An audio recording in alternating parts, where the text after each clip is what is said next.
Hoje vamos debater com vocês a tão famigerada divisão internacional do trabalho e como que ela se origina e quais os seus efeitos econômicos e sociais. Vamos lá!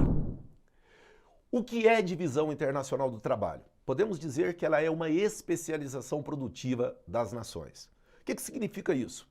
Que historicamente, ao longo da evolução econômica capitalista, os países foram se especializando em determinados tipos de produção, o que, por consequência, acaba ocorrendo em escala global ainda hoje nos diferentes países. Desse modo, quais seriam os efeitos deste processo e como ocorreu? Primeiramente, está diretamente associado à evolução do capitalismo nas suas diferentes etapas, onde, num primeiro momento, prevalecia lá no capitalismo comercial a relação entre metrópoles e colônias. Para a maior parte dos historiadores, está ali a origem da divisão internacional do trabalho, onde a relação de acumulação primitiva de capital, onde tínhamos uma exploração da metrópole de forma direta sobre a colônia por meio de um exclusivismo comercial, começava a determinar uma especialização. Ali ainda não tínhamos as denominações modernas do comércio.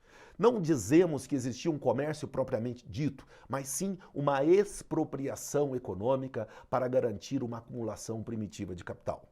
No século XVIII, quando vivenciamos os primeiros efeitos da Revolução Industrial, isso começa a se alterar e novas relações de produção surgem, fazendo com que tenhamos também o surgimento de ex-metrópoles e ex-colônias, o que dá origem a países autônomos, com diferenças econômicas extremamente profundas. Ora, as relações entre países começam a se materializar por tratados comerciais. Um dos mais famosos, que marca a origem desse processo, é o tão famigerado Tratado de Methuen, conhecido também como Panos e Vinhos. Ali fica muito clara a afirmação já consolidada de que o ouro no Brasil fez buracos, em Portugal fez igrejas e na Inglaterra fez indústrias. É um marco maior desta relação de um comércio desigual materializado por meio de tratados comerciais.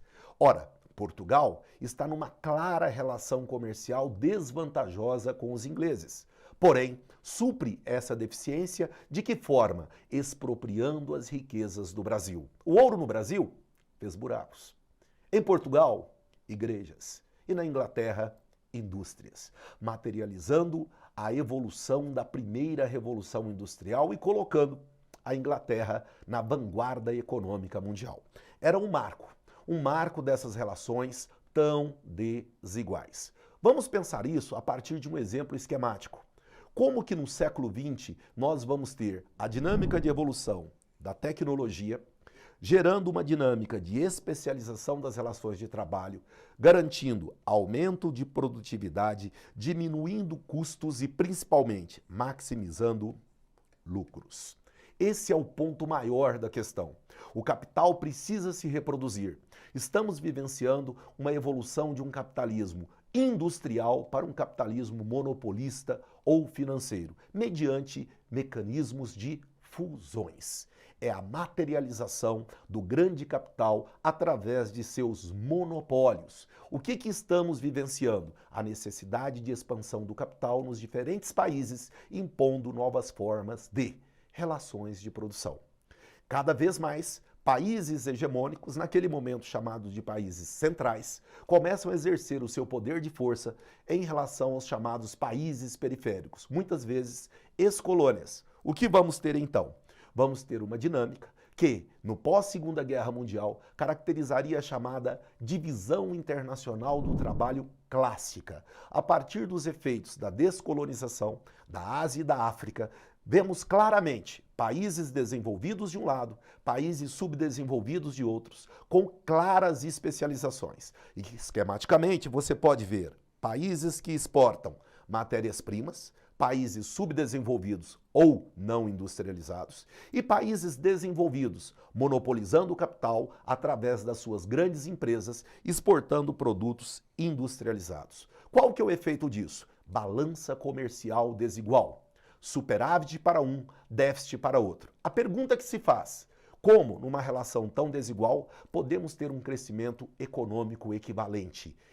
Não é possível. Ora, então devemos pensar Quando nós chegamos, a partir dos anos 60 para os anos 70, com os efeitos da globalização, usufruindo principalmente da evolução da tecnologia aplicada aos meios de produção e de circulação, quem vai usufruir? As empresas transnacionais. Naquele contexto, ainda chamadas de multinacionais. O que nós começamos a ter? De um lado, países considerados ricos, de outro, países considerados pobres e ou emergentes, perpetuando uma relação desigual de caráter econômico. Onde ela vai se refletir? Nas relações sociais também desiguais. Deste modo, podemos entender que a dinâmica econômica que se estabelece no final do século XX jamais irá permitir uma relação econômica que se reproduza socialmente de forma igualitária.